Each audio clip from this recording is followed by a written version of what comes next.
What's up YouTube, I'm Vaughn and this is the Gear channel, and we're back with another Edison format match, but this time with our new deck, Earthbound Immortal. Now this deck is awesome and the whole key card is this one, Earthbound Immortal Revive.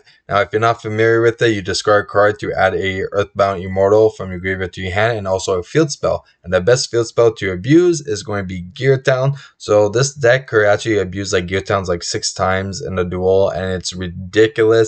And you have Armageddon Knight to like fill the graveyard even with like the darks. So it's actually pretty consistent, and I thought one of the best ways to test that theory is to go against Frog Monarchs. Let's see who's going to start first, and remember guys to hit that like and subscribe because it really helps the channel a lot and I do really appreciate it. So our opening hand is Armageddon Knight, Museum of the Empire, Gear Town, the Reptile one. I don't know any of the names, so I'm just going to go by type.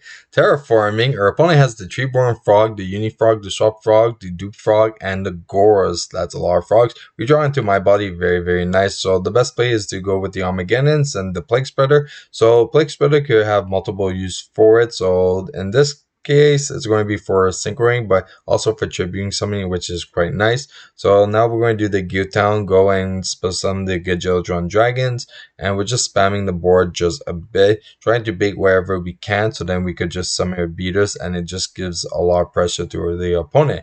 So now they're going to go with the Regeki break. We're definitely going to go my body because we're planning on making Bionic. Now I kind of regret putting the other card back and kind of want to keep this. So yeah, that was a kind of a little bit of a misplay, but not really a misplay because we were in such a good position that we didn't really need it, but it was just like a good alternative.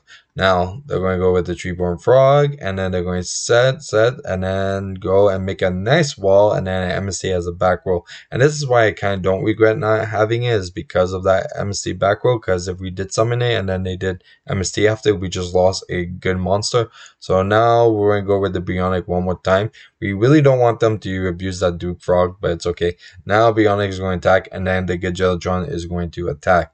Now they draw into the Caius. Us, we have no choice, so we're going to just take it, and we're going to take 100. So we're like, okay, not bad. We draw into Reckless Greed, which is fine. Now we're going to go, and they're going to go Treeborn, and they're going to go and swing for 24. Us, we don't mind one bit because we're going to go and draw. And we draw into Muslim of the Empire, but let me tell you, so we did do quite a bit of deck thinning, and a lot of the cards that I showed you before, like the Revive and all that, the odds are pretty high. So for us to use like the Reckless now, like there was a lot of good options, so now was like the best time. So we went, got the Will, and this one attacks directly as well, so that's going to be game. So now we're going to game 2, and they're going to start, and their opening hand is going to be a Soul Exchange, Torrential Tribute, Paw of Avarice, Swap Frog, and Gorse. And yeah, I'm losing my voice because it's been super late and been playtesting with this deck for like the whole day. I think it's like 3 o'clock right now, but yeah. That's, we have Dandelion, we have the Bird, we have the Reckless Green, Revive, and then my body. Very nice. They draw into the Water Art, which is going to definitely screw us quite a bit because our hands not amazing, especially that we drew into another Revival. Oh, that's going to hurt. So now we have to pass. So we have to kind of like grind the game a bit and try not to commit. And it's kind of hard when you're in a situation like this, but like that's how the deck works. It's like you have to be very patient.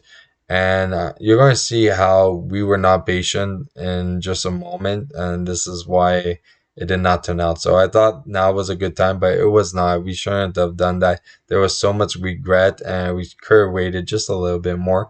And exactly, so they're going to go Kayas.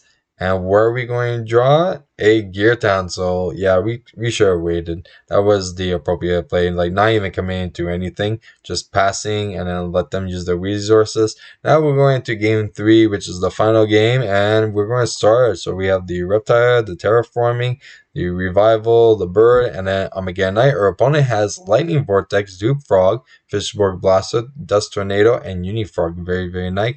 So we draw into Dandelion, which is not bad. We're going to set it, and then they're going to set the Dupe. We're going to go Allure. We get the Yugioh and Limiter, so we're pretty good.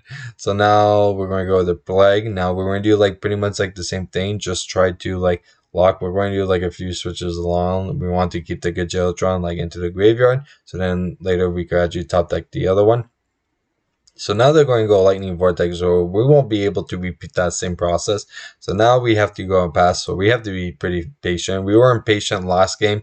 This time we really have to see how we could grind it, and once we're ready, then go. Now we're going to go and set. And the reason why we set this one is because, okay, if he leaves the field, okay, while like face up, like there is some situation that it's okay, but oh no, that's the wrong one. Oh, that's a misplay. Oh my god, I just realized right now. So it's the reptile one that's good, because if the reptile one is destroyed and doesn't care about its position, you nuke the board, okay?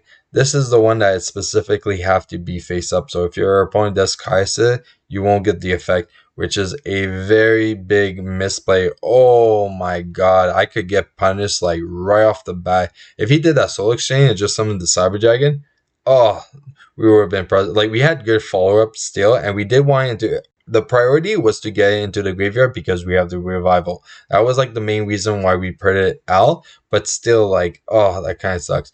So you're going to see in a bit like why we wanted to be into the graveyard. So they're going to come into the play, they're going to go past. Now we're ready, okay? So they're going to go Dust Tornado.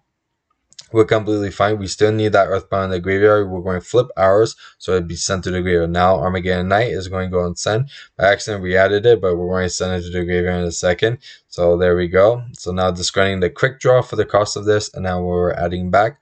Very nice. Now terraforming, we're going to get Muslim of the Empire. Now we're going to go with the Guillotine play, get Yugioh Dragon, and then we're going to go with the Muslim, and this is why we need Earthbound Immortal in the graveyard, so we could do this.